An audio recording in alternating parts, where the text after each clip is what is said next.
In Brockton, we swing for the fences so we can touch home. We coach in Brockton to instill the teamwork that builds a great winning tradition. We do business in Brockton because here you can find a taste of home away from home. We keep our company in Brockton because we love this city. I study and learn in Brockton to achieve my goals. When Brockton is home, everything is within reach.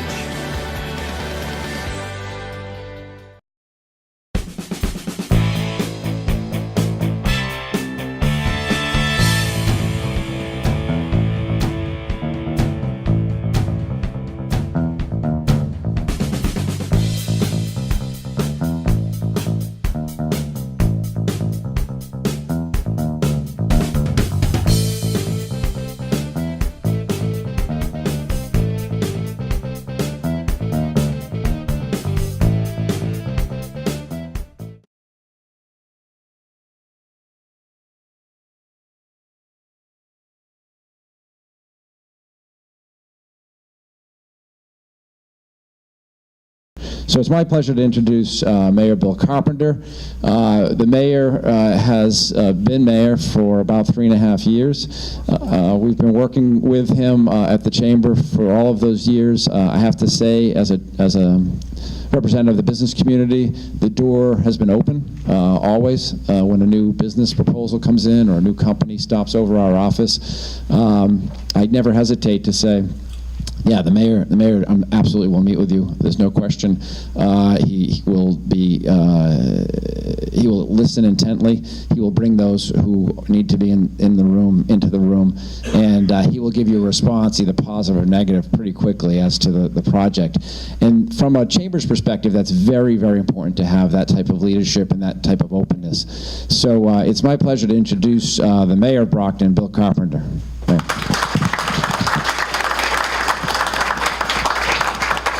Well, thank you. Good morning, everyone. It's great to be out here with the business community, starting my day today. So, as mayor, you don't get much chance to reflect. It's a pretty fast-paced job, and by the time the day is over, I'm usually ready to, have a bite to eat and go to bed so I can get up and do it the next day.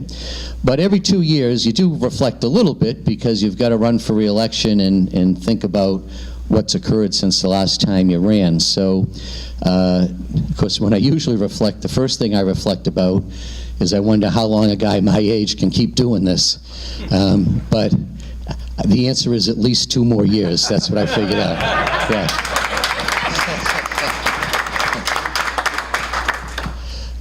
But I have had a chance to think a little bit about what the business environment was in this city almost 4 years ago when our administration came in, and what it is today, and how things have changed for the positive. And beginning right from the very beginning, when I came into office, the city had not had a city planner in 8 years. There were no economic development plans.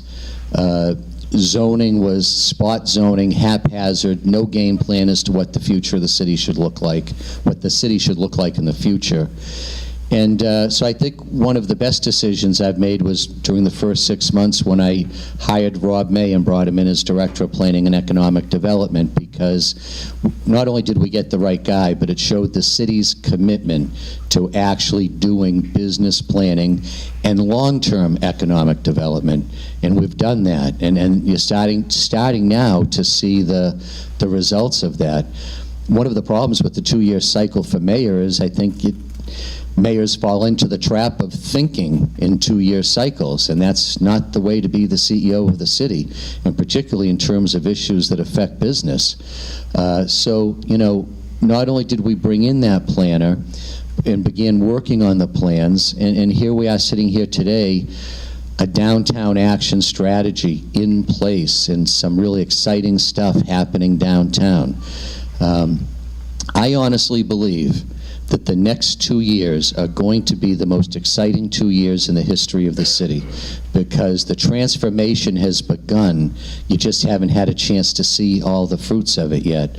But all I have to do is think about some of the events that have happened just in the last 2 weeks, just in the past 2 weeks. Within the past 2 weeks, we had the Lieutenant Governor here downtown announcing an over $25 million investment in building a state office building in downtown Brockton. Not only is that in a critical location for the downtown, replacing the long vacant and deteriorating Ganley building, right at the crossroads of Main Street and Belmont Street, a critical location that will positively impact every person coming into the downtown, their perception of downtown when they hit the end of Belmont Street at Main, and instead of looking across the street at a building that's been vacant for nearly 30 years, they see a brand new state-of-the-art sparkling state office building. It's a real important piece of what's going to be happening downtown. But beyond that, I think it also shows a vote of confidence from the state that they believe in what our plan is and what our plans are for the future of the city, that they're willing to come down and invest not just the 25 or 26 million in this project, but another 10 million that they committed to 6 months ago to help us build a new downtown parking garage. So there's substantial public investment. The state has bought into what we're doing, and we're attracting public investment, which then spurs private investment, like we'll talk about here this morning. Just starting with the beginning of my administration, almost 4 years ago, between what's been invested and what's on the drawing board for the next couple of years, just in the downtown represents $97 million of total investment in the downtown. $97 million.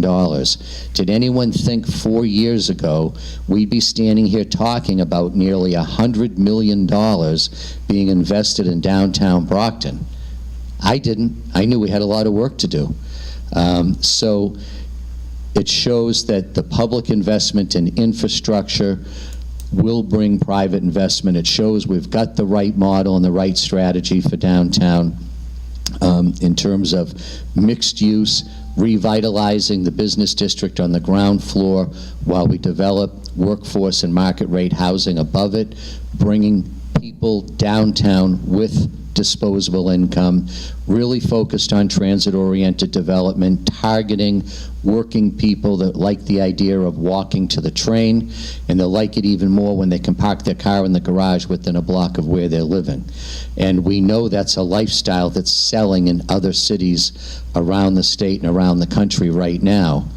And if you think about that train ride, you know, one of our economic development observations coming into office 4 years ago was that the city had missed the opportunity of the commuter rail stations, that we had never really strategized to take advantage of 3 commuter rail stops in the city of Brockton.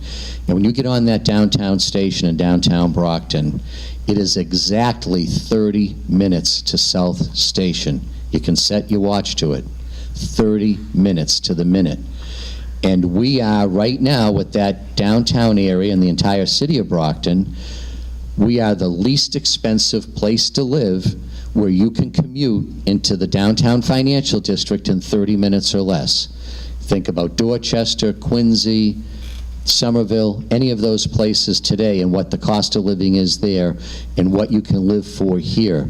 So when we know that's marketable, we see the developers coming in, and the day that parking garage breaks ground, you will see several proposed developments get going. They just want to see the shovel hit the ground on the parking garage. But in the meantime, there are exciting developments that will be ready to go.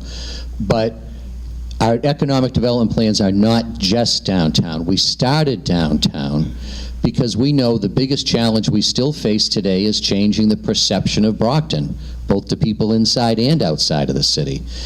And people judge cities when they drive through the downtown.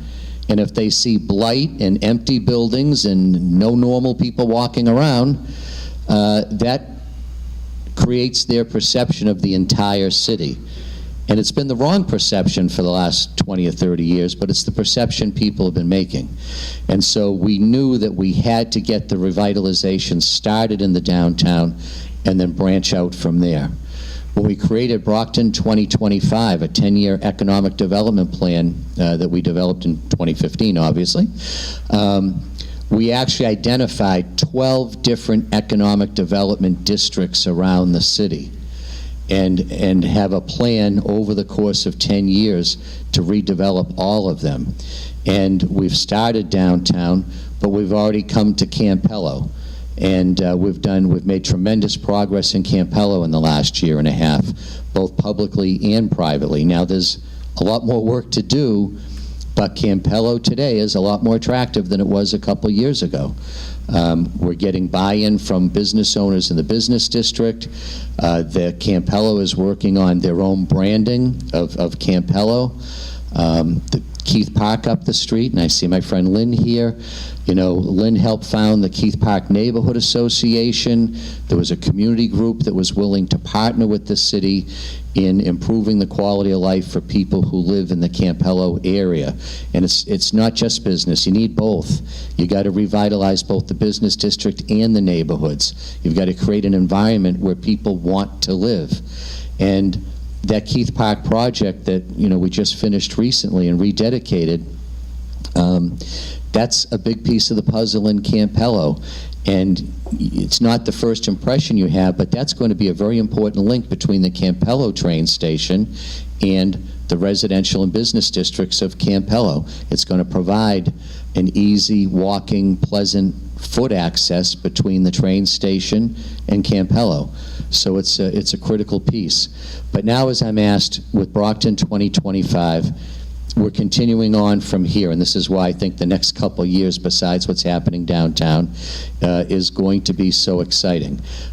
We are going to continue south from here to the area that people call the Kmart Plaza area. We're going to call it the Edison Brook District, because that sounds a lot better than the Kmart Plaza. We don't want to build our redevelopment plans around Kmart. Especially with what's happening to box stores across the country right now. But also at the same time, we're focusing on transit-oriented development. So I see the beginning of what we've begun in Campello will continue to grow, but will now link with Montello. And we'll have main streets in both Campello and Montello. They're very similar business districts on opposite ends of the city of the downtown.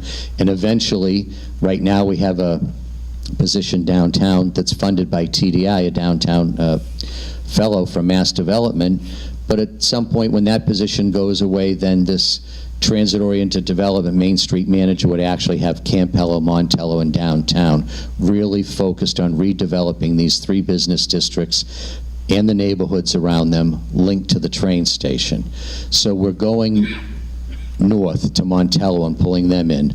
We're going east. We are already in really very active discussions with developers about the potential for the east side, and especially around the East Side Plaza and where Christo's used to be. And that is a critical piece that needs to get redeveloped, and that will be another state and public-private partnership, and that will become a key focal point in redeveloping the east side of the city. And at the same time, going west and looking at the Campello Stadium, Fairgrounds, that entire area, and that's another one of our economic development districts, and we think that's full of possibilities. And Mr. Carney, I'm not going to speak for you, but I'm pretty sure that property is going to get redeveloped in the next couple of years. And yeah, now I'm not sure what it's going to be yet. But this is where the Chamber has been a great partner to us, because the Chamber has already invested in a feasibility study and has come up with some great proposals of some potential highest and best uses for what is the single largest piece of undeveloped commercial real estate in the city. We don't have a lot of places left to grow. That's one of them. Now, sometimes people forget that it is privately owned. So, you know, whatever happens in the future, there is going to be a partnership of the city working with the Carney family on what the best future is for that property. But around that, looking at that, really having to do some long-term planning as to what the real future of Campanelli Stadium is and what its highest and best use, and looking at a couple of those other retail shopping plazas that are built around box stores, one of which has already left. We think there's going to be a great opportunity to redevelop that section of the city maybe around entertainment and housing, and probably some type of mixed use, particularly on the fairgrounds where there's 61 acres or so of potential development and redevelopment. So the plan is growing. To wrap up, just thinking about the last couple weeks, the governor comes to downtown, announces a $26 million investment in the downtown. Within days of that, a company called Fuji Food Products announces that they've invested $3.5 million in buying the former Boomers building over on Liberty Street, and they are already hiring employees. They have brought an immediate new 120 jobs to the city that they are filling right now, and they plan to be able to expand that by another 60 to 75 when they get into next year. So when it all is said and done there, about 200 jobs will be created at that site, and we believe that the vast majority of those jobs will go to Brockton residents. And it shows that as we look at Brockton 25 and how we've mapped out the future economic development of the city, we've identified what we believe are our industry growth sectors. What industries are we targeting to develop the future here in the city? And healthcare is one of them. It's healthcare, it's food processing and distribution, and it's advanced manufacturing.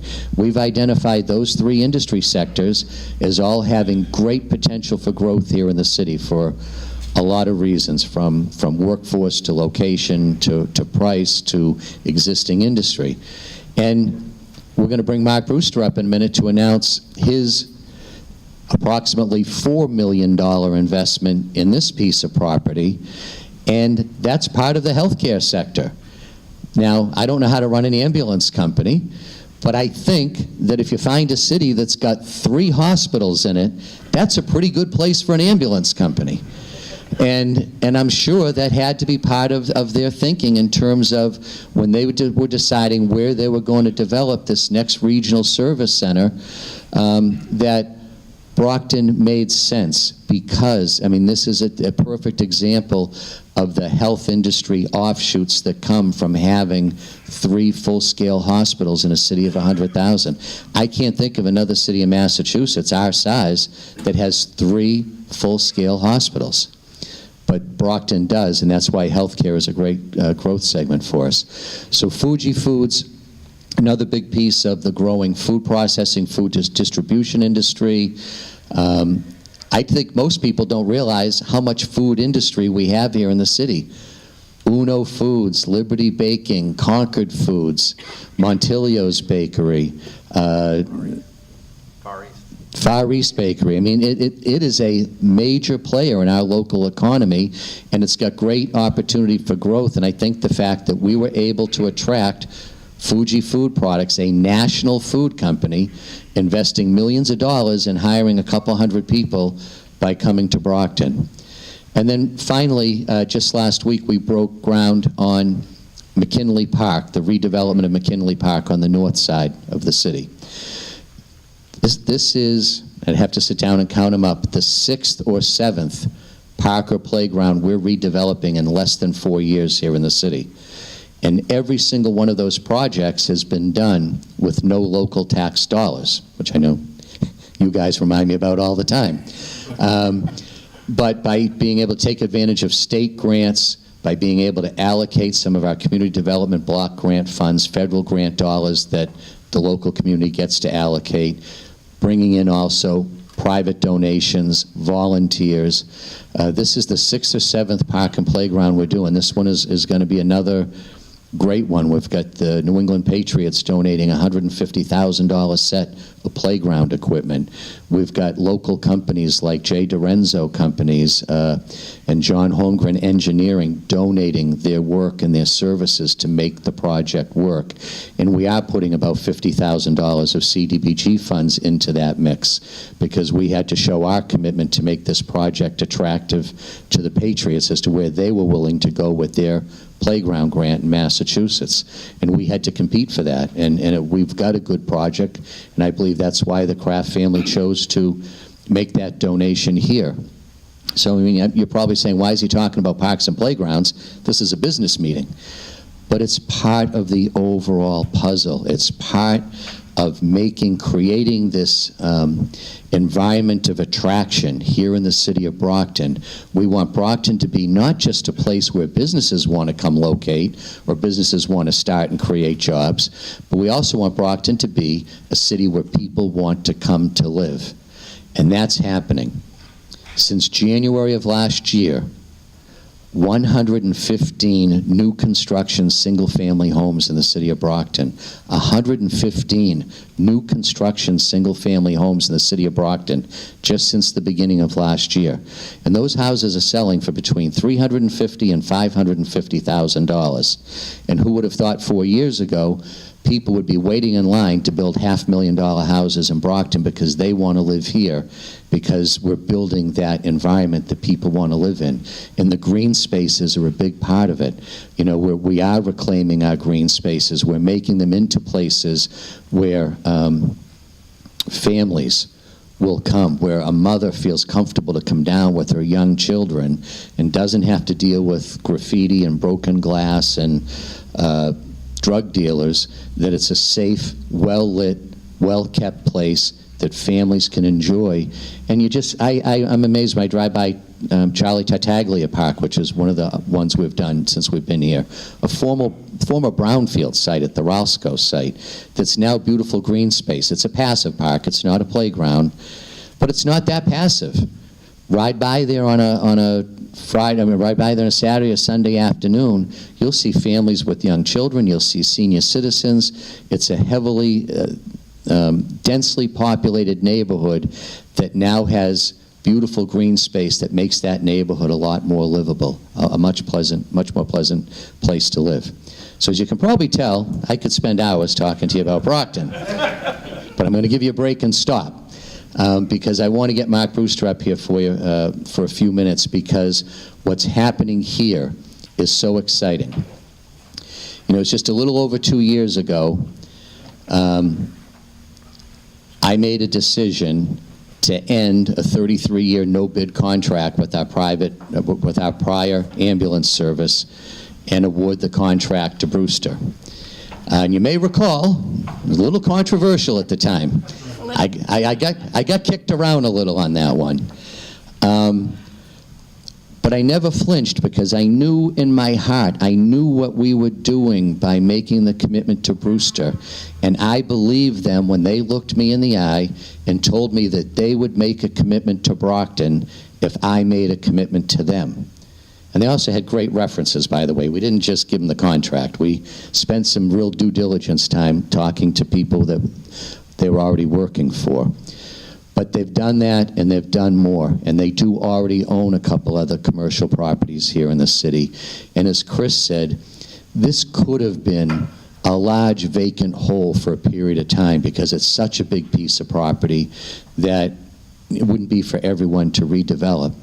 But for the Brewster family to make the decision that they're going to create their second regional service center here, invest $4 million, and I'll let Mark give you the details, but this is more jobs again, not just the 250 or so jobs they have here now. It's going to bring another 100, 150 additional jobs to the city with the investment that they make here. So I am just tremendously excited, and also very thankful that the Brewster family is making this commitment to the city of Brockton. And I'd like to bring up Mark Brewster to tell you about it.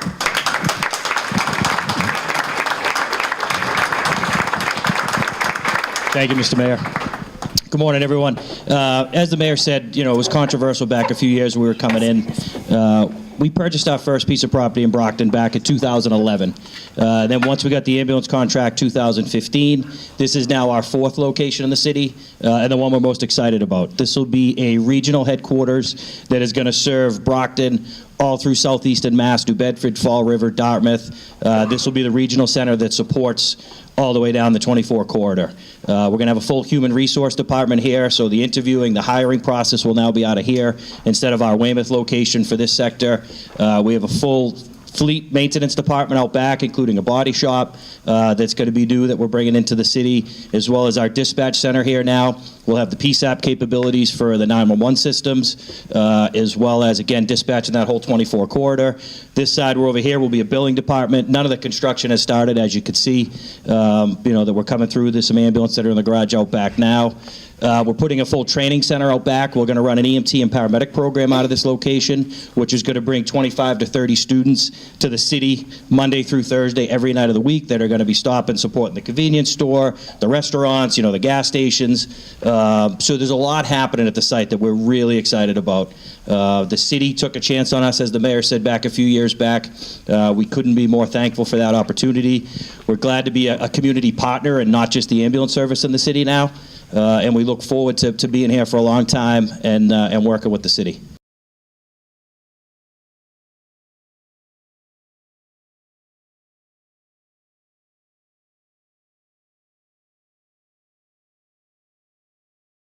Can I take 1 minute for one important announcement that I think many of you may be very interested in? So, with the support of Councilor Studensky, we filed 2 orders with the City Council on Friday that directly impact senior citizens.